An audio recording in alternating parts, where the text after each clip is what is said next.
पुरुरवा भील से लेकर महावीर पर्यंत 34 भव उनके होते हैं जो हमें देखने को मिलते हैं। वैसे तो अनादिकाल से सबके समान ही वह जीव भी भटकता रहा संसार में, लेकिन शुरुआत उनकी हुई पुरुरवा भील से, जब उन्होंने जंगल में एक मुनिराज को मारने का प्रयत्न किया और अपनी पत्नी के द्वारा रोके जाने पर मुनि के मुख से उपदेशामृत का पान किया, मद्य मांस मधु का त्याग करके आगे भवों को सुधारने का प्रयत्न करते हुए राजकुमार मरीचि की पर्याय में आए। राजवंश मिला, तीर्थंकर का कुल मिला, लेकिन वहां भी मिथ्यात्व और अहंकार के कारण वह मरीचि का जीव असंख्यात वर्षों तक संसार में भटकता रहा। कभी कभी कुतप करने से देव पर्याय भी प्राप्त हुई, किंतु वहाँ भी मिथ्यात्व के संस्कारों के कारण ही वहाँ से मरकर भी मनुष्य गति में आया तो परिप्राजक ही बना, यानी मिथ्या तप को ही किया तो संसार भ्रमण को बढ़ाता रहा। पुनः त्रिपृष्ठ नारायण की पर्याय से जाकर वे 7वें नरक में नारकी हुए और वहाँ से आकर सिंह की पर्याय में जन्म लिया। वह मांसाहारी सिंह पुनः मरकर प्रथम नरक में चला गया। वहाँ के दुखों को भोग कर पुनरपि वह नारकी जम्बूद्वीप में हिमवान पर्वत के शिखर पर सुंदर बालों वाला शेर हो गया। अब हम सुनते हैं यहाँ से शेर का कथानक कि कैसे जाकर के वे महावीर की पर्याय तक पहुँचते हैं। तो सुनिए, ये शेर अपने जीवन का उत्थान कैसे प्रारंभ करता है और आगे चलकर 10वें भाव में अहिंसा के अवतार महावीर के रूप में जन्म लेता है। शुरू करते हैं महावीर कथा। वीर महावीर बोलो जय जय महावीर, वीर महावीर बोलो जय जय महावीर, वीर महावीर बोलो जय जय महावीर। शेर था एक जंगल का राजा, उसको डर न किसी से भी था। एक हिरण को मार गिराया, अपना भोजन उसे बनाया। वह क्या जाने पर की पीर, वह क्या जाने पर की पीर। बोलो वीर महावीर बोलो जय जय महावीर, वीर महावीर बोलो जय जय महावीर। भव्य आत्माओं, शेर तो शेर है। वह जंगल में था, जंगल का राजा बनकर नित्य ही पशुओं को मारता था और उनको अपना भोजन बनाता था। तो उसी श्रृंखला में एक दिन उसने एक हिरण को दबोच लिया और खाने जा रहा था हिरण को मार करके। तभी क्या होता है, उसी समय आकाश मार्ग से दो मुनि आ गए दया भाव से, दो मुनि आ गए दया भाव से। उनने उसे उपदेश सुनाया, हे मृगराज बहुत दुख पाया। अब तू तज दे हिंसा वीर, अब तू तज दे हिंसा वीर। बोलो वीर महावीर बोल जय जय महावीर, वीर महावीर बोल जय जय महावीर, वीर महावीर बोल। क्या हुआ, शेर हिरण को मार करके खाने जा रहा था। तभी आकाश मार्ग से दो मुनिराज आ जाते हैं और वे मुनि जान लेते हैं अपने अवधिक ज्ञान से कि अरे ये तो अहिंसा का अवतार होने वाला है और आज हिंसा कर रहा है। उन्होंने उस सिंह को संबोधन किया, अरे मृगराज, अरे सिंहराज, तू ये क्या कर रहा है? तू तो अहिंसा का अवतार होने वाला है। उन्होंने उसे उपदेश सुनाया और पंच अणुव्रतों को धारण कराया। शेर ने गुरु संबोधन पाया, जाति स्मरण उसे हो आया, जाति स्मरण उसे हो आया।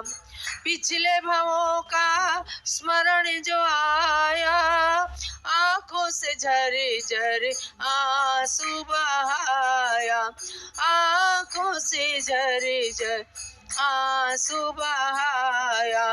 मन में भरा सम्यक कनीर, मन में भरा सम्यक कनीर। बोलो जय महावीर, बोलो जय जय महावीर, वीर महावीर, बोलो जय जय महावीर। शेर को जाति स्मरण हो गया। उसे अनेक भाव पूर्व का जाति स्मरण होने सब बातें याद आ गई। अरे मैंने क्या क्या किया है, कितनी बार जाकर नरकों में दुख भोगा है, कितनी बार तिर्यंच हुआ और देव पर्याय में भी गया तो वहां पर मिथ्या दृष्टि ही रहा। और यही कारण है आज भी शेर की पर्याय में आकर के मैं एक हिरण को मार रहा हूँ, आगे मुझे दुख मिलेगा। तो मुनि के संबोधन से उसे जब जाति स्मरण हुआ, एकदम मन शांत हो गया। शांत हो गया, मन के अंदर शांति आते ही कर्मों का क्षय हुआ और सम्यक दर्शन प्राप्त हो गया। अर्थात वह शेर सम्यक दृष्टि बन गया मुनिराज के संबोधन से। और वो अपनी आंखों से बोल तो सकता नहीं था मनुष्य की भाषा में, लेकिन वो आंखों से झरझर आंसू बहाते हुए मुनिराज को अपनी वेदना कह रहा है कि हे मुनिराज, मैं समझ गया हूँ आपका संबोधन और मुझे पिछले भवों की सब बातें याद आ गई हैं। अब मैं ऐसा संसार में नहीं भ्रमण करना चाहता। आंखों से आंसू झराते हुए वो मानो अपनी कथा को, अपनी व्यथा को कह रहा था। फिर आगे क्या होता है? शेर की शांत भावना लक के, अणुव्रत ग्रहण कराया मुनि ने, अणुव्रत ग्रहण कराया मुनि ने। वह अब सच्चा श्रावक बन गया, निराहार व्रत ग्रहण कर लिया, निराहार व्रत ग्रहण कर लिया। रोमांचक चरित महावीर, रोमांचक चरित महावीर, बोलो वीर महावीर, बोल जय जय महावीर, वीर महावीर, बोलो जय जय। मुनिराज के संबोधन से उसने 5 अणुव्रतों को धारण कर लिया। परिग्रह तो क्या था उसके पास, लेकिन भावों से वह सच्चा श्रावक बन गया, यानी उसने हिंसा का त्याग कर दिया। वह सूखे पत्ते खाने लगा और मुनिराज के संबोधन से उसको इतना ज्ञान हो गया कि अब उसने सोच लिया कि मुझे कभी भी मांसाहार नहीं करना है। ऐसे रोमांचक भगवान महावीर के चरित्र को सुन करके प्रत्येक प्राणी के अंदर सम्यक दर्शन ग्रहण करने की भावना प्रकट होनी चाहिए कि जब एक सिंह जैसा हिंसक प्राणी मुनि के संबोधन से सम्यक दृष्टि बन सकता है, अणुव्रती बन सकता है। प्राय करके देखने में आता उदाहरण कि जिन पशुओं ने सम्यक दर्शन को धारण किया उन्होंने अणुव्रतों को भी लिया, यानी अणुव्रती बन करके अपने जीवन का सुधार उस शेर ने शुरू किया। फिर आगे क्या होता है? 1 माह निराहार रहा वो, पशुओं ने मृतक समझ लिया उसको, पशुओं ने मृतक समझ लिया उसको। नोच नोच कर शेर को खाया, कष्ट सहन कर सुरपद पाया, कष्ट सहन कर सुरपद पाया। स्वर्ग में पाया दिव्य शरीर, स्वर्ग में पाया दिव्य शरीर। बोलो वीर महावीर, बोलो जय जय महावीर। वीर महावीर, बोलो जय जय महावीर। देखो कितना रोमांच होता है कथानक को सुन करके, कि जब संबोधन नहीं मिला, अहंकार में पड़ा रहा, तो मनुष्य पर्याय भी उसके लिए बेकार थी, राजवंश भी व्यर्थ गया, तीर्थंकर के कुल में जन्म लेकर के भी वह उसका सदुपयोग नहीं कर पाया। और जब काल लब्धि आ गई, जब उसने पुरुषार्थ कर लिया, मुनि के संबोधन को पाकर जाति स्मरण के द्वारा उसने अपने भवों को सुधारने का प्रयत्न कर लिया, तो शेर जैसा तिर्यंच प्राणी भी महावीर बनने की ओर अग्रसर हो गया। तो बंधुओं, उसने 1 महीने तक वह निराहार रहा, यानी कि उसे कौन शाकाहारी भोजन ला करके देता, वह तो शेर था, शेर से सब डरते हैं। और वह पड़ा रहा बेचारा। अन्य पशुओं ने, जंगल के पशुओं ने सोचा है तो मर गया है, कहते हैं ना, बूढ़े शेर को भी लोग नोचने लगते। तो शेर बूढ़ा हो गया, क्योंकि उसने अपने शरीर को कमजोर कर लिया था, उसने मांसाहार का त्याग कर दिया था। तो अन्य पशुओं ने समझा ये मर गया है और उसके मांस को नोच नोच कर खाते रहे। लेकिन शेर अब परम शांत भाव को प्राप्त हो गया था, इसलिए कष्ट सहन करने के बाद भी अब उसके अंदर किसी से बदला लेने की भावना नहीं रह गई, क्योंकि सम्यक दृष्टि जीव कभी किसी से बदला लेने की भावना नहीं रखता। सम्यक दर्शन और बदला लेने की भावना, ये दोनों परस्पर में विरोधी चीजें। जो मिथ्या दृष्टि होता है वही भाव में बदला लेने की कोशिश करता है, भावना रखता है। लेकिन जो सम्यक दृष्टि होता है वो दोषों में भी गुण को खोजता है। देखो सीता जी ने क्या किया था, रावण ने इतना उसको कष्ट दिया, लेकिन सीता ने उस दिए हुए कष्ट को याद नहीं रखा, उसने ये उसके गुण को याद रखा कि रावण ने मेरे साथ बलात्कार तो नहीं किया, और इसके कारण जा करके नरक में भी रावण को संबोधन दिया। वह तो देव बन गया था, सीता का जीव देव बन गया, लेकिन उसने जाकर रावण को संबोधन दिया और उसे सम्यक दर्शन ग्रहण कराया। ऐसे सम्यक दृष्टि लोग बदला लेने की भावना नहीं रखते, वे दोषों में भी गुणों का अवलोकन करते हैं। शेर ने भी यही किया, किसी से बदला लेने की भावना नहीं रखी, पशु से नोच नोच कर खाते रहे, लेकिन उसने शांत भाव से शरीर को छोड़ा तो स्वर्ग में जाकर दिव्य शरीर, वैक्रिक शरीर को प्राप्त कर लिया। 2 सागर की आयु बिता कर जन्मा धात की खंड में जाकर, जन्मा धात की खंड, राजपुत्र कनकोज्वल बन कर दीक्षा लेकर बन गए मुनिवर, दीक्षा लेकर बन गए मुनिवर।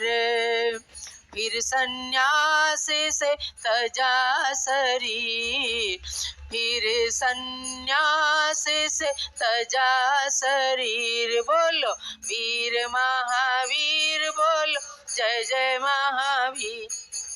वीर महावीर बोलो। जब अशुभ कर्म का उदय था तो मरीचि कुमार की पर्याय में मुनि बन करके भी उसने उससे च्युत होकर के पुनः मुनि व्रत धारण नहीं किया। और जब शुभ कर्म का उदय आया अर्थात महावीर बनने की ओर अग्रसर हुआ, तो अभी देखो महावीर से कई भाव पहले है, लेकिन उसने जाकर शेर से देवता की पर्याय को पाया। वहां पर 2 सागर की आयु बिताकर और मध्य लोक में आकर धात की खंड में कनकोज्ज्वल नाम के राजपुत्र के रूप में जन्म लिया। वहां दीक्षा लेकर मुनि व्रत को धारण किया और संन्यास पूर्वक संलेखना मरण पूर्वक पुनः शरीर को छोड़ा और वहां से फिर जाकर के देवता बन गए। अर्थात अब उनका शुभ समय आ गया और देवता और मनुष्य और देवता बस ऐसी अच्छी अच्छी शुभ गतियों में जाकर के महावीर तक पहुंचते हैं। देव बना फिर मनुज जन्म ले, चक्रवर्ती प्रिय मित्र बने वे, चक्रवर्ती प्रिय मित्र बने वे। फिर गए स्वर्ग वहां से आकर, मूल्यवान नर्तन को पाकर, मूल्यवान नर्तन। नंद मुनि बन तजा शरीर, नंद मुनि बन तजा शरीर। बोलो वीर महावीर, बोलो जय जय महावीर, वीर महावीर बोलो जय जय महावीर। ये तो मैंने बहुत संक्षेप में कथानक को लिया है। आप उत्तर पुराण पढ़िए, महावीर चरित पढ़िए, वर्धमान चरित पढ़िए कि किस तरह से महावीर के पूर्व की पर्यायों में उस जीव ने पुरुषार्थ कर करके और जब भी मनुष्य जन्म पाया तो उसे व्यर्थ नहीं जाने दिया। निश्चित रूप से वहां दीक्षा धारण की और संलेखना पूर्वक मरण करके देवता बने। देवता से फिर सम्यक दर्शन पूर्वक आकर के मनुष्य जन्मे। स्त्री पर्याय भी फिर नहीं पाई, पुरुष पर्याय को ही प्राप्त कर करके मुनि बन करके देवगति के सुखों को भोगा। और फिर देखो नंद मुनि की पर्याय में आकर के फिर क्या होता है, तीर्थंकर प्रकृति का बंध कर लेते हैं। इसी नंद मुनि की पर्याय में 16 कारण भावना भाके, 16 कारण भावना भाके। तीर्थंकर प्रकृति को बांधा, अपने परम लक्ष्य को साधा, अपने परम लक्ष्य को साधा। अब उन्हें बनना है महावीर, अब उन्हें बनना है महावीर। बोलो वीर महावीर बोल जय जय महावीर, बोलो वीर महावीर बोल। देखो अपन भी देखते हैं कि जिसके शुभ कर्म का उदय आता है, संतों के प्रवचन सुनते हैं, अच्छी अच्छी बातों को सुनते हैं, अपने जीवन को, अपने धन को, अपने मन वचन काय को, अपने तन मन धन को सदुपयोग करके और आगे आगे अग्रसर होते हैं, परोपकार में लगे रहते हैं। जब शुभ कर्मों का उदय आता है, शेर के शुभ कर्मों का उदय आया और उसने देवता से मनुष्य, मनुष्य से देवता और पुनः मनुष्य बन करके नंद मुनि की पर्याय में आकर तीर्थंकर प्रकृति का बंध कर लिया।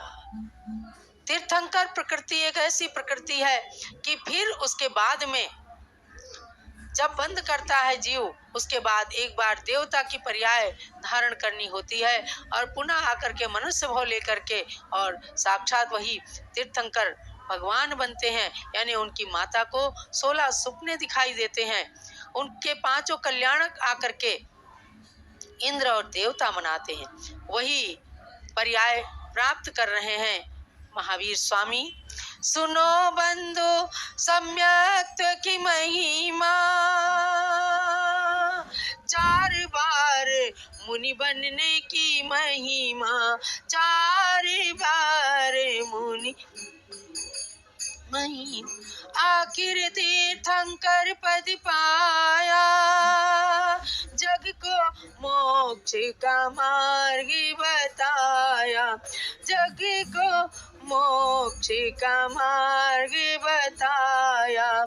खुद बन गए वीरा शरीर, खुद बन गए वीरा अशरीर बोलो वीर महावीर बोलो जय जय महावीर बोलो वीर महावीर बोलो। अर्थात महावीर भगवान ने अपने पूर्व भाव में 4 बार मुनि बन करके सल्लेखना मरण को किया। बंधुओं, यहाँ एक बड़ी मार्के की बात आपको देखना है। कई बार लोग कहते हैं मुनि व्रत धार अनंत बार ग्रीवक उपजायो पै निज आत्म ज्ञान बिना सुख लेश न पायो। और ऐसे कहकर कुछ लोग भटका देते हैं आपको कि अनंत बार मुनि बने तो क्या आत्मज्ञान मिला। उनकी बातों में मत आना। वो उसकी जो सूक्ष्म बात है वो नहीं बताते हैं, क्योंकि एकांत पक्षी होते हैं। तो आपको जानना है कि कौन अनंत बार मुनि व्रत लेते हैं, जो अभव्य होते हैं, जिन्हें कभी मोक्ष जाना ही नहीं है, अभव्य हैं। और कई बार मुनि बन करके, लेकिन उनका भी मुनि पद प्राप्त करना, मुनि पद अंगीकार करना व्यर्थ नहीं जाता। अभव्य को अनंत काल तक संसार में ही रहना है, तो कम से कम मुनि बनते हैं तो नवग्रीवेक तक तो जा सकते हैं। अभव्य मुनि भी यदि बनते हैं और अपनी आत्मा के ध्यान में लीन होते हैं तो मिथ्यात्व तो है, वे अभव्य हैं, मोक्ष नहीं जाएंगे, लेकिन स्वर्ग के सुखों का अनुभव तो कर ही लेते हैं। इसलिए मुनि पद बेकार नहीं है, लेकिन जो उसमें अनंत बार कहा है, तो जो सम्यक दर्शन सहित मुनि है कभी भी अनंत बार मुनि पर्याय को, मुनि धर्म को, मुनि पद को स्वीकार नहीं कर सकते। उक्कसेण 2-3 भव गहणानी जहन्यण 67 भव गहणानी। ये गौतम स्वामी गणधर स्वामी के वाक्य हैं कि जो सम्यक दृष्टि है, जिनका सम्यक दर्शन नहीं छूटता, वे उत्कृष्टता से 2-3 भाव में या जघन्य से 7-8 भाव में तो मोक्ष चले ही जाते हैं। तो ऐसे महावीर भगवान ने केवल 4 बार मुनि पद को धारण किया। अब देखो, ये तो योग की बात होती है।